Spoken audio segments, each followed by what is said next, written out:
بسم اللہ الرحمن الرحیم۔ السلام علیکم ناظرین۔ ہاروت و ماروت کون تھے؟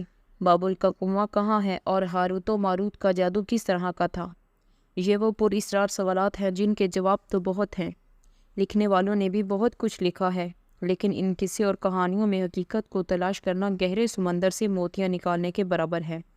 ہاروت و ماروت کے مطابق بنیادی طور پر دو طرح کی روایتیں ملتی ہیں، ایک وہ جو قرآن و حدیث اور تابعین کے اقوال میں موجود ہے، اور دوسری وہ جو تورات و انجیل اور اسرائیل کی روایتوں میں آتی ہیں، جبکہ ان اسرائیلی روایتوں کو بیشتر علماء مورخین نے تائید کی ہے۔ ویڈیو میں ہم ان دونوں طرح کی روایتوں اور واقعات کو مکمل پیش کریں گے۔ روایتوں کے مطابق حضرت ادریس علیہ السلام کے زمانے میں ایک مرتبہ آسمان اور زمین کے درمیان سے پردوں کو ہٹا دیا گیا۔ فرشتوں نے زمین میں آباد انسانوں کو دیکھ کر تعجب کیا اور بولے، یا رب العالمین، ہم تو گناہ کے قریب بھی نہیں جاتے، جبکہ یہ بنی آدم گناہوں میں اتنے مبتلا ہیں۔ اگر ہم ان کی جگہ ہوتے تو بھی تیری نافرمانی نہ کرتے۔ اللہ نے ارشاد فرمایا، انسانوں کو غصہ اور شہوت دی گئی ہے، اگر یہ چیزیں تمہیں بھی دی جاتی تو تم بھی اسی طرح گناہ میں ملوث ہو جاتے، لیکن فرشتوں نے کہا، ہم ایسا ہرگز نہ کریں گے۔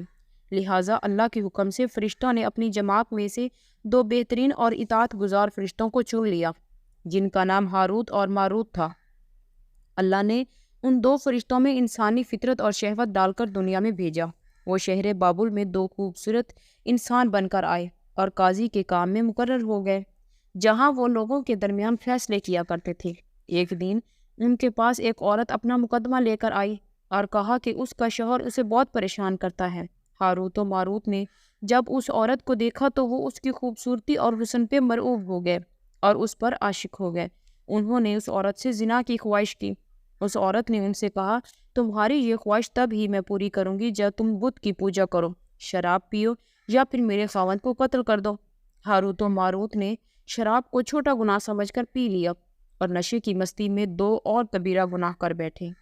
اس عورت نے ان سے آسمان پر چڑھنے کا عمل بھی سیکھ لیا، جس کے ذریعے وہ آسمان پر جاتے تھے۔ جب وہ عورت اس عمل کے ذریعے آسمان پر گئی تو اللہ کے حکم سے اس کو ستارے کی شکل میں مسخ کر دیا گیا۔ چونکہ اس عورت کا نام زورا تھا، اس لیے وہ سیارہ زورا کہلایا، جسے آج وینس کہتے ہیں۔ اس گناہ کی وجہ سے ہاروت و ماروت خود وہ اسم اعظم بھول گئے جسے پڑھ کر آسمان پر گئے تھے، اور بطور سزا انہیں بابل کے ایک کنویں میں الٹا لٹکا دیا گیا، جہاں وہ تا قیامت یوں ہی قید رہیں گے۔ یہ ایک اسرائیلی روایت ہے جسے امام ابن کثیر اور فخر الدین رازی جیسے مفسرین افسانہ اور من گھڑت کہانی قرار دے کر سختی سے رد کر دیتے تھے۔ وہیں امام سیوطی جیسے علماء اس روایت کو مستند مانتے ہیں۔ ہاروت اور ماروت چاہے بابل کے سلسلے میں ایک اور روایت کثرت میں بیان کی جاتی ہے، جس کے مطابق ایک زمانہ ایسا تھا جب شہر بابل روئے زمین پر تہذیب و تمدن کا مرکز تھا۔ وہ باطل خدا کی پرستش کیا کرتے تھے۔ یہ لوگ اپنی قسمت ان سے وابستہ سمجھتے تھے، اس لیے علم نجوم اور علم فلکیات میں بڑے ماہر تھے۔ ان کے بت قدوں میں ستاروں کی پوجا کی جاتی تھی۔ یہ لوگ جادو، تنتر منتر، سفلی کو بہت اہمیت دیتے اور اس علم کے ذریعے معاشرے میں خوب فساد پھیلاتے تھے۔ یہ لوگ تلفم، جادو، تنتر منتر میں بہت آگے بڑھ گئے۔ ان میں بڑے بڑے جادوگر موجود تھے۔ ان تاریخی کتابوں میں جگہ جگہ جادو اور تنتر منتر ہی نظر آتا تھا۔ ان کا جادو دور دور تک مشہور تھا۔ مختصر یہ ہے کہ اس شہر کا باشندہ ہونا ہی جادوگر ہونے کی علامت تھی۔ جب حضرت سلیمان علیہ السلام کی حکومت آئی تو آپ نے ان لوگوں کو اس شرکیہ عمل سے روکا اور ان کی سحر اور جادو کی کتابوں کو ایک جگہ جمع کر کے اپنی عظیم کرسی کے نیچے دفن کر دیا، تاکہ اس فتنہ انگیز علم کا جڑ سے خاتمہ ہو جائے۔ جب سلیمان علیہ السلام کی وفات ہوئی تو شیطان نے ان کتابوں کو دوبارہ کھود کر نکالا اور ان لوگوں سے کہا کہ سلیمان پیغمبر نہیں تھا، بلکہ ان کتابوں کے ذریعے حکومت کیا کرتا تھا۔ لہٰذا ہوا میں اڑنا اور جنات پر قابو سلیمان علیہ السلام کے غیر معمولی معجزات ہیں، دراصل جادو اور سفلی کا عمل تھا۔ اسرائیل نے اس کی پیروی کی اور ان کتابوں کو پڑھنا شروع کر دیا، لہٰذا دوبارہ یہ شر انگیز علم اس قوم میں سرایت کر گئی۔